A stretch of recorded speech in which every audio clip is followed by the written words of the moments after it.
What's up, guys? It is Carly here bringing you your weekly dose of horror, and today I'm going to be talking about the final movie in the Alien quadrilogy, the first four Alien films, original Alien movies here, and that is Alien Resurrection from the year 1997.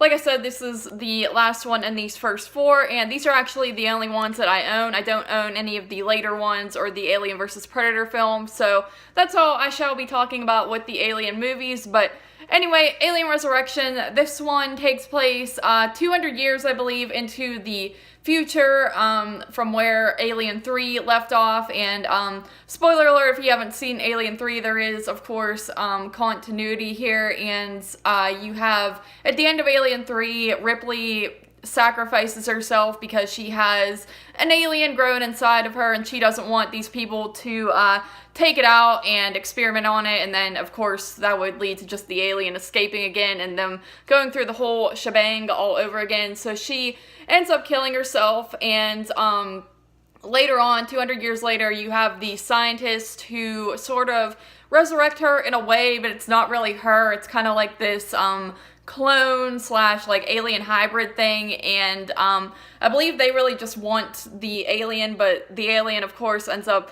escaping. Something goes wrong and it escapes, and once again you are left with Ripley and this new crew of people left to kind of fight off the aliens and try to get rid of them. And of course, like I said, Ripley is not really herself. She's kind of this new, stronger person, literally stronger, not like just the strong person that she's been in previous films, but she's just very able to kick some ass, I guess you can say, and she's just not the same person she was before. She's not really a person. She's sort of like half alien being, half her old self. So you have that going on.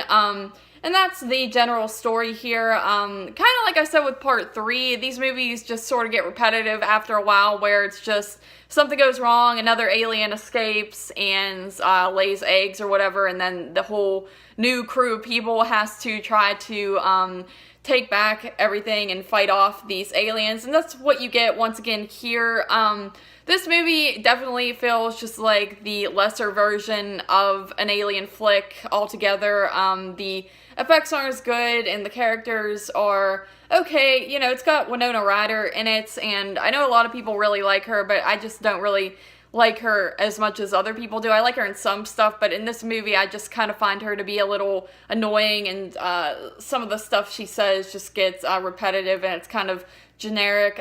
What they do with the character of Ripley, how they sort of resurrect her, but it's not really her. I'm not a big fan of that personally. I don't like when characters aren't themselves, and the whole just idea is kind of silly to me, honestly, but I will give it to, Sigourney Weaver. I think she does a good job of playing herself, but not really playing herself. You could tell she's not the same as she was in previous films, and I think she pulls that off pretty well in this film. But yeah, it's an okay movie, honestly. It's, of course, once again, a little more hype on the action than it is the horror at this point. It's like a total action movie, I would say. Of course, the alien is the only really scary thing about these later films. But if you're into that, I think you can have fun with this movie. Like I said, it just feels like the lesser version of the other movies. If you're going to pick any of them, you're probably not going to pick Alien Resurrection to watch, because it's just not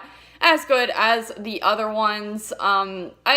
I thought it was surprisingly kind of fun to watch, though. I can't really hate on it for that, but like I said, overall it just feels like more of the same. There's really not a lot for me to talk about with this one, and I give it a 6 out of 10. Again, not much that I can really say about this one, because it's just a lot more of the same for me, because I'm not really into these movies, and just because that really is kind of how the plot is. But 6 out of 10 to Alien Resurrection. I do think it's above average, but I just don't think it's nearly as good as the previous 3 films. So 6 out of 10 once again. Thank you guys for joining me for this weekly dose of horror, and as always, I will see you next week.